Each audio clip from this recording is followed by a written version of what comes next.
Friends, MRN study studio ಚಾನೆಲ್ಗೆ ತಮಗೆಲ್ಲರಿಗೂ ಸ್ವಾಗತಿಸುತ್ತಾ ನಾನು ಇವತ್ತಿನ ತರಗತಿಯಲ್ಲಿ 6ನೇ ತರಗತಿಯ ಭಾಗ 2 ಅಲ್ಲಿ ಬರುವಂತಹ ತಾತ್ವಿಕ ವಿಭಾಗದ ಸೂರ್ಯ ನಮಸ್ಕಾರ ಈ ಒಂದು ಟಾಪಿಕ್ ಮೇಲೆ ಇವತ್ತಿನ ತರಗತಿಯನ್ನು ಮಾಡ್ತಾ ಇದ್ದೀನಿ. ಈ ಹಿಂದೆ ನಾನು 6ನೇ ತರಗತಿಯ ಭಾಗ 1 ಅಲ್ಲಿ ಬರುವಂತಹ ಎಲ್ಲ ವಿಷಯಗಳನ್ನು ಕುರಿತು ತರಗತಿಯನ್ನು ಮಾಡಿದ್ದೀನಿ. ಅದೇ ರೀತಿ ದೈಹಿಕ ಶಿಕ್ಷಣ ಪಠ್ಯಕ್ರಮದ ಅನ್ವಯ ತರಗತಿಗಳನ್ನು ಕೂಡ ಮಾಡ್ತಾ ಇದ್ದೀನಿ. ಇದು ಪಠ್ಯಪುಸ್ತಕ ಆಧಾರಿತವಾದಂತಹ ತರಗತಿಗಳಾಗಿರ್ತವೆ ಇವು.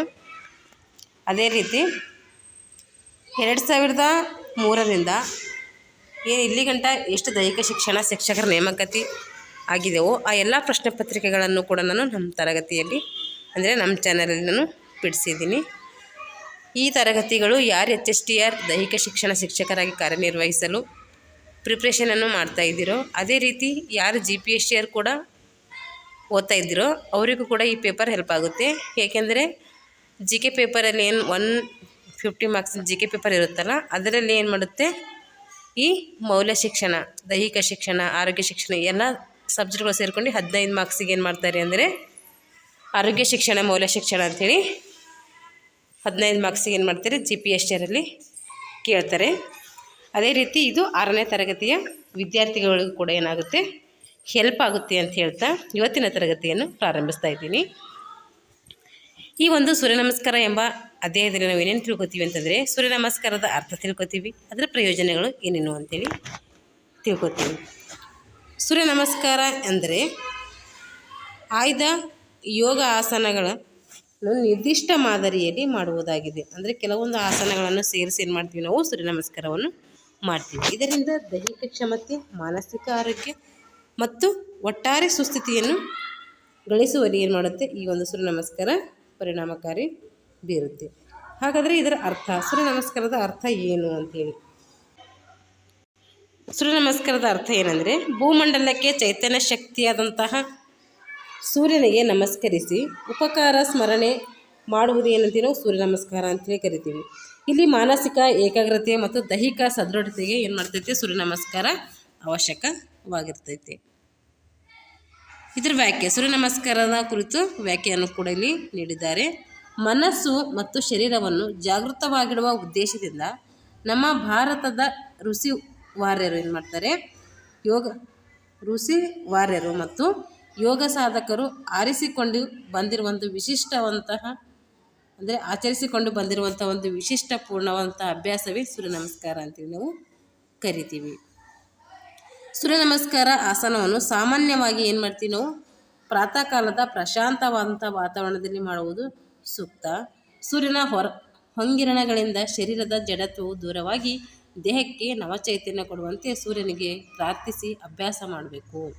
ಬೆಳಗಿನ ಕಾಲದಲ್ಲಿ ಏನು ಮಾಡ್ತಾರೆ ಸೂರ್ಯ ನಮಸ್ಕಾರವನ್ನು ಮಾಡಿದ್ರೆ ಅದರಿಂದ ಸಾಕಷ್ಟು ಪ್ರಯೋಜನಗಳು ಏನು ಮಾಡುತ್ತೆ ನಮಗೆ ಸಿಗುತ್ತೆ. ಅದೇ ರೀತಿ ಸೂರ್ಯನಿಂದ ಬರುವಂತಹ ಕಿರಣಗಳು ಬೆಳಗಿನ ಜಾವದಲ್ಲಿ ತೆಗೆದುಕೊಂಡ್ರೆ ಅಲ್ಲಿ D ವಿಟಮಿನ್ ಸಹ ನಮಗೆ ಸಿಗುತ್ತೆ. ಅದಕ್ಕೋಸ್ಕರ ಆದಷ್ಟು ಬೆಳಗಿನ ಕಾಲದಲ್ಲಿ ನೋಡಬೇಕು ಸೂರ್ಯ ನಮಸ್ಕಾರವನ್ನು ಮಾಡಬೇಕು. ಸೂರ್ಯ ನಮಸ್ಕಾರ 12 ಹಂತಗಳನ್ನು ಒಳಗೊಂಡಿದೆ. ಒಂದೊಂದ್ಸರಿ 10 ಕೌಂಟರ್ಲಿಯೂ ಸಹ ಏನು ಮಾಡ್ತೀವಿ ಇದನ್ನು ಮಾಡ್ತೀವಿ.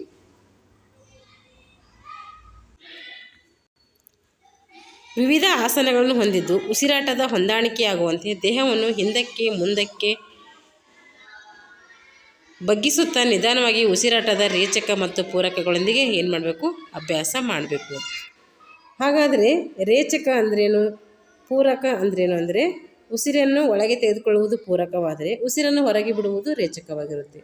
ಅದೇ ರೀತಿ ಕುಂಭಕ ಅಂತೇಳಿ ಬರ್ತೈತೆ. ಕುಂಭಕ ಅಂದರೆ ಉಸಿರನ್ನು ಒಳ ತೆಗೆದುಕೊಂಡು ಉಸಿರನ್ನು ಕೆಲ ಕಾಲ ನೋಡ್ತೀವಿ ಹಿಡಿದಿಟ್ಕೊಳ್ತೀವಿ. ಅದಕ್ಕೆ ಏನಂತೀವಿ ಅಂದರೆ ಉಸಿರನ್ನು ಒಳಗೆ ಹಿಡಿದುಕೊಳ್ಳೋದಕ್ಕೆ ಏನಂತೀವಿ ನಾವು ಕುಂಭಕ ಅಂಥೇಳಿ ಕರಿತೀವಿ.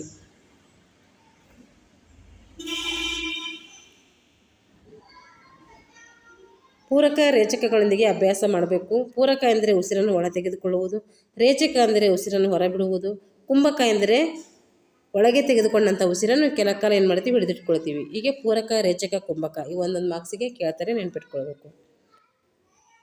ಮತ್ತು ಬಾಹ್ಯ ಕುಂಭಕವೆಂದು ರೇಚಕದ ನಂತರ ಕೆಲ ಕಾಲ ಉಸಿರನ್ನು ತೆಗೆದುಕೊಳ್ಳುವುದು, ಇದನ್ನು ಬಾಹ್ಯ ಕುಂಭಕ ಅಂತೇಳಿ ಕರಿತೀವಿ. ಹಾಗಾದರೆ ಸೂರ್ಯ ನಮಸ್ಕಾರದ ಪ್ರಯೋಜನಗಳು ಏನೇನು? ಪ್ರತಿದಿನ ಸೂರ್ಯ ನಮಸ್ಕಾರದಿಂದ ಶರೀರದ ಎಲ್ಲ ಕೀಲುಗಳು ಏನಾಗ್ತವೆ, ನರಸ್ನಾಯು ಪಪ್ಪಸ ಬಲಯುತವಾಗಿ ಅಂದರೆ ಬಲಿಷ್ಠವಾಗೊಳ್ತವೆ. ಪ್ರಾಣವಾಯು ಹೆಚ್ಚಾಗಿ ಸೇವಿಸುವುದರಿಂದ ಉಸಿರಾಟದ ನಾಡಿಗಳು ಏನು ಮಾಡ್ತವೆ, ಸಮತೋಲನವನ್ನು ಕಾರ್ಯನಿರ್ವಹಿಸುತ್ತವೆ. ಇದು ಮಾಡುವುದರಿಂದ ಉಸಿರಾಟದ ನಾಡಿಗಳು ಸಮತೋಲನವಾಗಿ ಕಾರ್ಯ ಮಾಡೋಕ್ಕೆ ಸಹಾಯಕ ಆಗ್ತೈತೆ. ಚರ್ಮರೋಗ, ಅಜೀರ್ಣ, ಮಲಬದ್ಧತೆ ಅಂತಹ ತೊಂದರೆಗಳು ಕೂಡ ಏನಾಗ್ತದೆ, ಈ ಸೂರ್ಯ ನಮಸ್ಕಾರದಿಂದ ನಿವಾರಣೆ ಆಗ್ತದೆ. ಚರ್ಮಕ್ಕೆ ಕಾಂತಿ ಲಭಿಸುವುದರೊಂದಿಗೆ ವಿಟಮಿನ್ ಡಿ ಏನಾಗುತ್ತೆ, ಧಾರಾಳವಾಗಿ ನಮ್ಮ ಶರೀರಕ್ಕೆ ಸಿಗ್ತೈತಿ. ಈ ರೀತಿ ಸೂರ್ಯ ನಮಸ್ಕಾರವನ್ನು ಮಾಡಬೇಕು. ನೆನಪಿನಲ್ಲಿಡಿ, ಸೂರ್ಯ ನಮಸ್ಕಾರ ಅಭ್ಯಾಸದಿಂದ ಮಾನಸಿಕ ಒತ್ತಡ ಏನಾಗುತ್ತೆ, ದೂರವಾಗ್ತೈತಿ. ಡೈಲಿ 10 ಟೈಮ್ಸ್ ಸೂರ್ಯ ನಮಸ್ಕಾರ ಮಾಡುವುದು ಒಳ್ಳೆಯದು. ಉಸಿರಾಟದ ಮೇಲೆ ಮನಸ್ಸು ಕೇಂದ್ರೀಕೃತವಾಗಿರೋದ್ರಿಂದ ಸ್ಮರಣಶಕ್ತಿ ಏನಾಗ್ತೈತೆ, ಅಭಿವೃದ್ಧಿ ಹೊಂದುತ್ತದೆ. ಇದಕ್ಕೆ ಸಂಬಂಧಪಟ್ಟಂತಹ ಅಭ್ಯಾಸದ ಪ್ರಶ್ನೆಗಳಿದ್ದಾವೆ. ಸೂರ್ಯ ನಮಸ್ಕಾರವು ಡ್ಯಾಶ್ ಆಸನಗಳನ್ನು ಹೊಂದಿದೆ. ಸೂರ್ಯ ನಮಸ್ಕಾರ 12 ಆಸನಗಳನ್ನು ಹೊಂದಿದೆ. ಒಂದು ಸರಿ 10 ಅಂತೇಳಿ ಕೂಡ ಇರ್ತೈತೆ. ಸೂರ್ಯ ನಮಸ್ಕಾರವು ಡ್ಯಾಶ್ ಸಮಯದಲ್ಲಿ ಮಾಡಬೇಕಂದ್ರೆ ಪ್ರಾತಃ ಕಾಲದಲ್ಲಿ ಅಂದರೆ ಬೆಳಗಿನ ಜಾವದಲ್ಲಿ ಮಾಡಬೇಕು. ಸೂರ್ಯ ನಮಸ್ಕಾರದಿಂದ ಡ್ಯಾಶ್ ಒತ್ತಡ ನಿವಾರಣೆ ಆಗ್ತದೆ ಅಂದರೆ ಮಾನಸಿಕ ಒತ್ತಡ ಏನಾಗುತ್ತೆ, ನಿವಾರಣೆ ಆಗ್ತೈತೆ. ಈ ಕೆಳಗಿನ ಆಯ್ಕೆಗಳಲ್ಲಿ ಸರಿಯಾದ ಉತ್ತರವನ್ನು ಆರಿಸಿ ಬರೀಬೇಕು. ಸೂರ್ಯ ನಮಸ್ಕಾರದಲ್ಲಿ ನಮಸ್ಕರಿಸಲ್ಪಡುವಂಥ ದೇವರು ಯಾರಂದರೆ ಸೂರ್ಯನ, ಚಂದ್ರನ, ನವಗ್ರಹನ, ಭೂಮಿನ ಅಂದರೆ ಸೂರ್ಯನ ನಮಸ್ಕಾರ ಮಾಡ್ತೀವಿ. ನಾವು ಸೂರ್ಯನಿಗೆ ಸೂರ್ಯನ ಹೆಸರಿನಲ್ಲಿ ಏನು ಮಾಡ್ತೀವಿ, ನಮಸ್ಕಾರವನ್ನು ಮಾಡ್ತೀವಿ. ಚರ್ಮಕ್ಕೆ ಕಾಂತಿ ನೀಡುವ ವಿಟಮಿನ್ ಯಾವುದಂದರೆ ವಿಟಮಿನ್ ಡಿ ಇಂದ ಏನು ಮಾಡುತ್ತೆ, ಚರ್ಮಕ್ಕೆ ಕಾಂತಿ ಬರುತ್ತೆ. ಉಸಿರನ್ನು ತೆಗೆದುಕೊಳ್ಳುವಂತಹ ಕ್ರಿಯೆಗೆ ಏನಂತೀವಿ ಅಂದರೆ ಪೂರಕ ಅಂತೇಳಿ ಕರಿತೀವಿ. ರೇಚಕ ಅಂದರೆ ಉಸಿರನ್ನು ಹೊರಗೆ ಬಿಡುವುದು.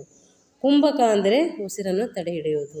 ಬಾಹ್ಯ ಕುಂಭಕ ಅಂದರೆ ಕೆಲ ಸಮಯದ ಏನು ಮಾಡ್ತೀವಿ, ನಾವು ಉಸಿರಾಟವನ್ನು ತಡೆ ಹಿಡಿಯೋದಕ್ಕೆ ಬಾಹ್ಯ ಕುಂಭಕ ಅಂಥೇಳಿ ಕರಿತೀವಿ. ಈ ಕೆಳಗಿನ ಪ್ರಶ್ನೆಗಳಿಗೆ ಉತ್ತರಿಸಬೇಕು. ಸೂರ್ಯ ನಮಸ್ಕಾರದ ಅರ್ಥ ಬರೀರಿ, ಇದು ಬುಕ್ಕಲ್ಲಿದೆ, ನೋಡ್ಕೊಂಡು ಬರೀರಿ. ಸೂರ್ಯ ನಮಸ್ಕಾರವನ್ನು ಅಭ್ಯಾಸ ಮಾಡುವುದರಿಂದ ಆಗುವ ಪ್ರಯೋಜನಗಳು ಕೂಡ ಬುಕ್ಕಲ್ಲಿದೆ, ಅದನ್ನು ನೋಡ್ಕೊಂಡು ಬರೀಬೇಕು. ಸೂರ್ಯ ನಮಸ್ಕಾರದಿಂದ ಯಾವ ರೋಗ ನಿವಾರಣೆ ಆಗ್ತದೆ ಅಂದರೆ ಮಾನಸಿಕ ರೋಗ ಏನಾಗುತ್ತೆ, ನಿವಾರಣೆ ಆಗ್ತೈತೆ. ಇದೇನು ಕೊಟ್ಟಿದ್ದಾರೆ, ಯೋಗ ಕರ್ಮಸು ಕೌಶಲ್ಯಂ. ಇದರ ಅರ್ಥ ಏನಂದರೆ ಎಲ್ಲ ಕೆಲಸಗಳನ್ನು ಕೌಶಲ್ಯಪೂರ್ಣವಾಗಿ ಮಾಡುವುದೇ ಯೋಗ. ಇದು ಹೇಳಿದರೆ ಯಾರಂದರೆ ಪತಂಜಲಿ ಮಹರ್ಷಿಯವರು ಈ ಒಂದು ಕೊಟೇಶನ್ ಹೇಳ್ತಾರೆ. ಹೀಗೆ ಸೂರ್ಯ ನಮಸ್ಕಾರದ ಬಗ್ಗೆ ಏನು ಮಾಡಿದ್ದೀವಿ, ಇವತ್ತಿನ ತರಗತಿಯಲ್ಲಿ ತಿಳಿದುಕೊಂಡಿದ್ದೀವಿ.